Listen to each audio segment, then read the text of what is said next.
ఢిల్లీలో పోలింగ్ ప్రశాంతంగా కొనసాగుతోంది. చలి ఎక్కువగా ఉండడంతో మందకొడిగా ఓటింగ్ కొనసాగుతోంది. పోలింగ్ బూత్లోకి ఇప్పుడిప్పుడే చేరుకుంటున్నారు ఓటర్లు. రాజకీయ ప్రముఖుల్లో కొందరు ఇప్పటికే తమ ఓటు హక్కు వినియోగించుకున్నారు. కేంద్ర విదేశాంగ మంత్రి జయశంకర్, కాంగ్రెస్ ఎంపీ రాహుల్ గాంధీ ఓటు వేశారు.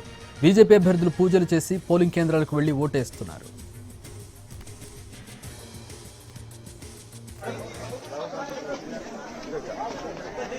ఢిల్లీలో 70 అసెంబ్లీ స్థానాలకు ఓటింగ్ జరుగుతోంది. 7 గంటలకు ప్రారంభమైన పోలింగ్ సాయంత్రం 6 గంటల వరకు జరగనుంది.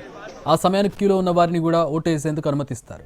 70 అసెంబ్లీ నియోజకవర్గాల్లో 58 జనరల్, 12 ఎస్సీ రిజర్వ్డ్ స్థానాలున్నాయి. మొత్తం 699 మంది అభ్యర్థులు తమ అదృష్టాన్ని పరీక్షించుకుంటున్నారు. 1,56,00,000 మంది తమ ఓటు హక్కు వినియోగించుకుంటున్నారు. ఇందులో 83,76,000 మంది పురుష ఓటర్లు, 72,36,000 మంది మహిళా ఓటర్లు ఉన్నారు. 2,08,000 మంది ఈ ఎన్నికల్లో తొలిసారి ఓటు వేయనున్నారు. ప్రతి పోలింగ్ స్టేషన్లో సగటున 1,191 మంది ఓటర్లు ఉన్నారు.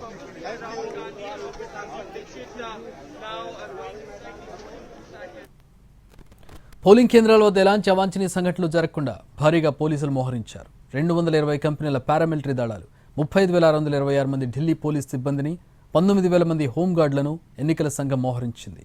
మొత్తం 13,766 పోలింగ్ కేంద్రాల్లో ఓటింగ్ జరుగుతుంది. సీనియర్ సిటిజన్లు, వికలాంగుల కోసం ప్రత్యేక ఏర్పాట్లు చేశారు. వారి కోసం ప్రత్యేకంగా 733 పోలింగ్ కేంద్రాలను ఏర్పాటు చేశారు.